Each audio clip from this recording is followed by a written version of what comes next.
440 শিক্ষার্থীর অংশগ্রহণে যোগ উৎসব। সারদা বিদ্যা মন্দিরে আন্তর্জাতিক যোগ দিবস উদযাপন। যোগের মাধ্যমে সুস্থ শরীর ও সুস্থ মনের বার্তা ছড়িয়ে পড়ল পুটিমারির সারদা বিদ্যা মন্দির ও সারদা শিশু তীর্থে।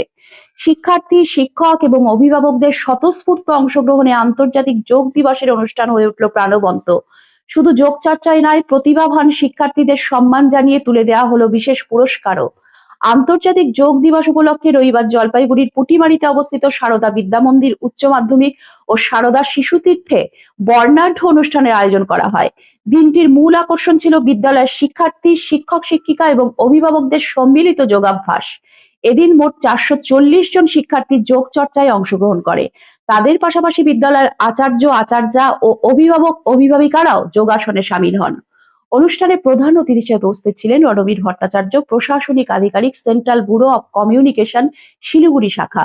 এছাড়া উপস্থিত ছিলেন একই দপ্তরের সংযোজক দীপক চক্রবর্তী, বিদ্যালয়ের সম্পাদক বিমল কৃষ্ণ দাস, পরিচালন সমিতির সদস্য লক্ষ্মীনারায়ণ সরকার সহ বহু শুভানুধ্যায়ী শিক্ষক শিক্ষিকা এবং অভিভাবক অনুষ্ঠানে যোগ দেন। যোগ দিবসকে ঘিরে বিদ্যালয়ে গত 19 ও 20 জুন বিশেষ যোগাসন প্রতিযোগিতা আয়োজন করা হয়েছিল। প্রতিযোগিতার বিচারকের দায়িত্ব পালন করেন বিশিষ্ট যোগ প্রশিক্ষক শান্তরা দাস, রোহিত রাও এবং অমল পাল। রবিবারের অনুষ্ঠানে সেই প্রতিযোগিতায় কৃতিত্ব অর্জনকারী শিক্ষার্থীদের হাতে পুরস্কার ও সম্মাননা তুলে দেওয়া হয়। অতিথিরা তাদের উৎসাহিত করার পাশাপাশি নিয়মিত যোগ চর্চার গুরুত্ব তুলে ধরেন। বক্তারা বলেন, বর্তমান সময়ে শারীরিক সুস্থতা, মানসিক স্থিতি ও একাগ্রতা বজায় রাখতে যোগের ভূমিকা অত্যন্ত গুরুত্বপূর্ণ। তাই ছোটবেলা থেকেই যোগ চর্চার অভ্যাস গড়ে তোলার প্রয়োজনীয়তার উপর জোর দেন তারা। সারদা বিদ্যা মন্দির ও সারদা শিশু তীর্থের এই উদ্যোগ শিক্ষার্থীদের মধ্যে স্বাস্থ্য সচেতনতা বৃদ্ধির পাশাপাশি যোগের প্রতি আগ্রহ আরো বাড়িয়ে তুলেছে।